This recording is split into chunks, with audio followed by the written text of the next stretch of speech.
O Senhor esteja convosco. Proclamação do Evangelho de Jesus Cristo, segundo João. Naquele tempo disse Jesus a seus discípulos: em verdade vos digo, se o grão de trigo que cai na terra não morre, ele continua só um grão de trigo. Mas se morre, então produz muito fruto. Quem se apega à sua vida, perde-a. Mas quem faz pouca conta de sua vida neste mundo, conservá-la-á para a vida eterna.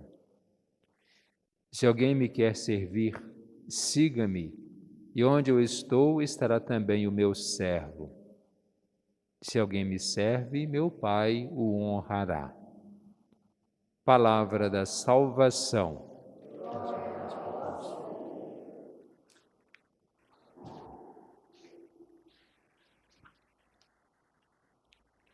Hoje nós celebramos o dia do diácono São Lourenço, é o patrono dos diáconos. Na verdade, o diácono existem duas modalidades: o diácono permanente e o diácono transitório. O diácono transitório é um período em que nós todos, como padres, passamos, é um dos graus da ordenação. A gente é ordenado diácono, depois padre e alguns bispos, né? Então são 3 graus. E o diácono, normalmente, ele já começa a fazer parte do clero, não como um status, mas no serviço. Já é, de certa forma, aquela herança do antigo, dos Atos dos Apóstolos, de promover o bem às pessoas que precisavam, atender ao órfão e à viúva, num trabalho mais voltado para o social. E na liturgia, ele se encarrega de proclamar o Evangelho, às vezes fazer uma homilia e preparar o altar. Esse é o ofício do diácono na liturgia. Como pode abençoar, dar bênção em geral, bênção Santíssimo, objetos, famílias, casas, e também abençoar casamentos, como é popularmente fazer casamento, mas é assistir e abençoar casamentos. Fazer batizado também é um dos ofícios do diácono. E isso durante um período transitório, que é um período transitório, até a ordenação sacerdotal. E o diácono permanente, tirado entre na comunidade pessoas que a comunidade elege normalmente, ou escolhido pelo pároco, para se tornar diácono. Pode ser solteiro, pode ser casado, e que vai ter as mesmas funções do diácono permanente, do diácono transitório. E é como a ordenação sacerdotal, ele é diácono para sempre. Claro que o padre pode até pedir dispensa do ministério, mas é padre para sempre. O diácono pode pedir dispensa, aí deixa de ser diácono, é claro.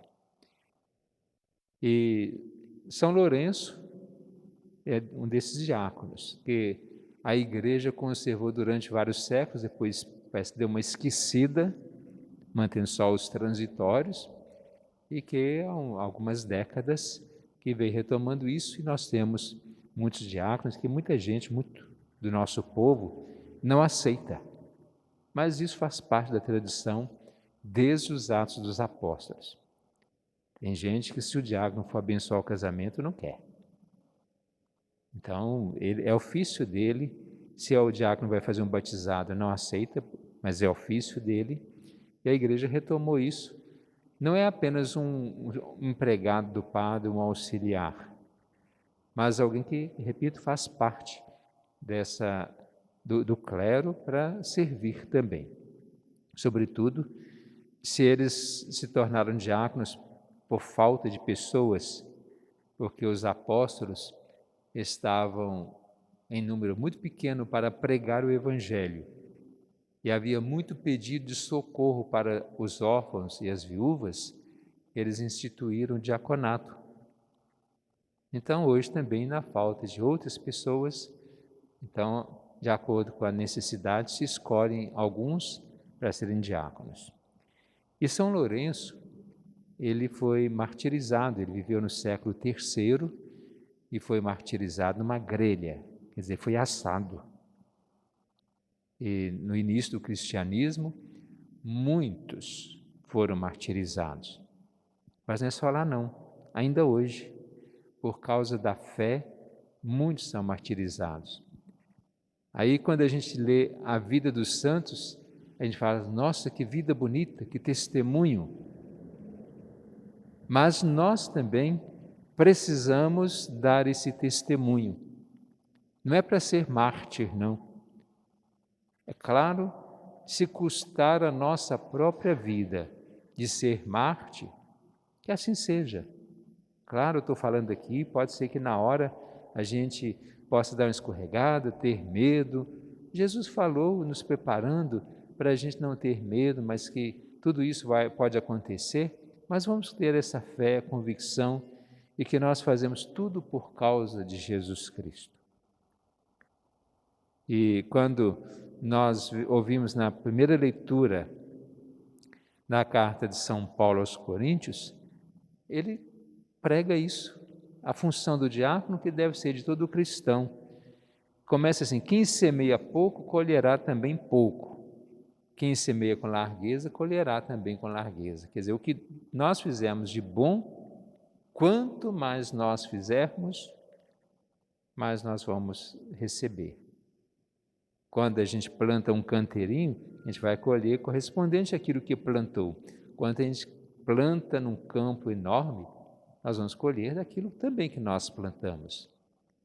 E na nossa casa, na nossa comunidade, no nosso trabalho, onde quer que esteja, o que nós fizermos, a gente tem certeza de que virá como retorno.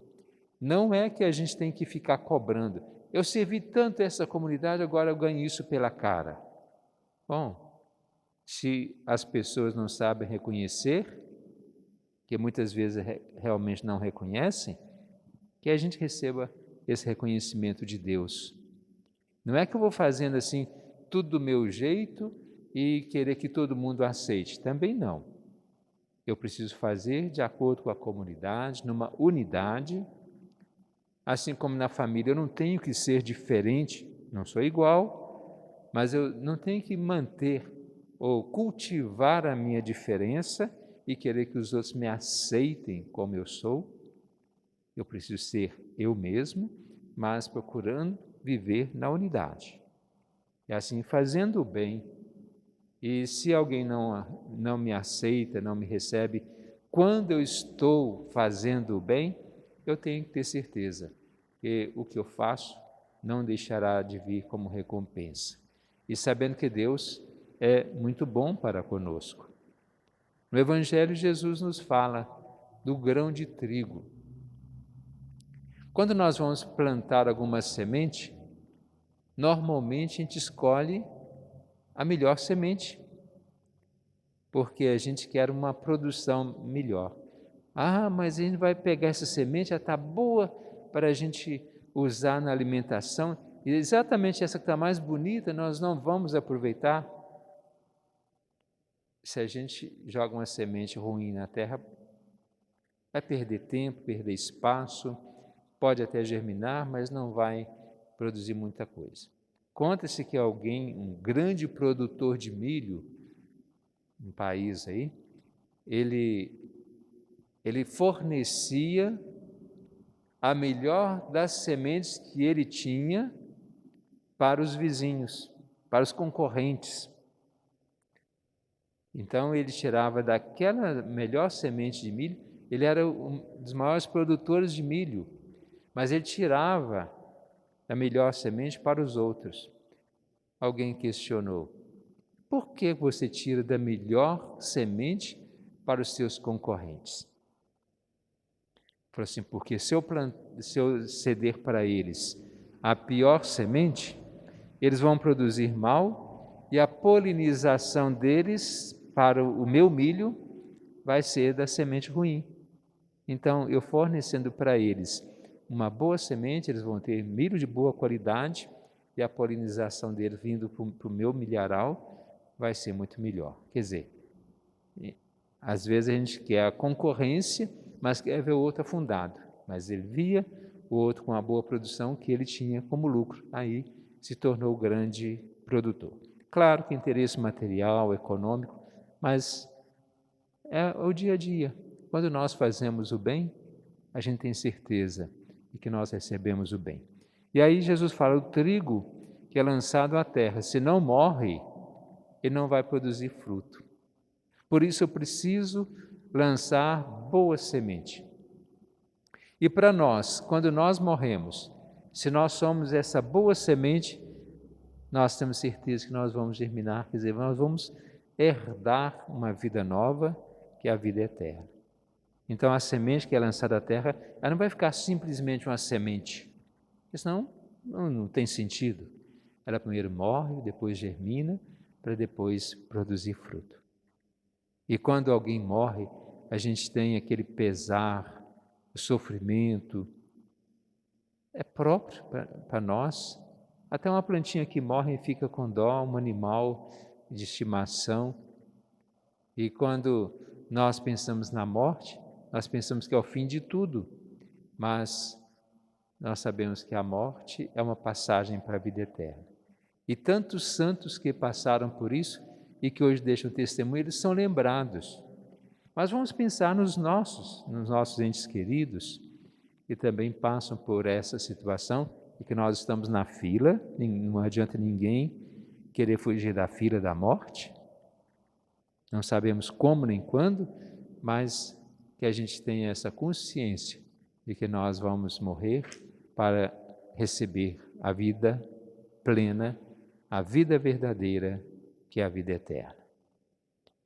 Vamos agora elevar nossa prece a Deus, pedindo que nos ajude cada dia mais a superar as dificuldades para nós vivermos bem e merecermos um dia a vida eterna.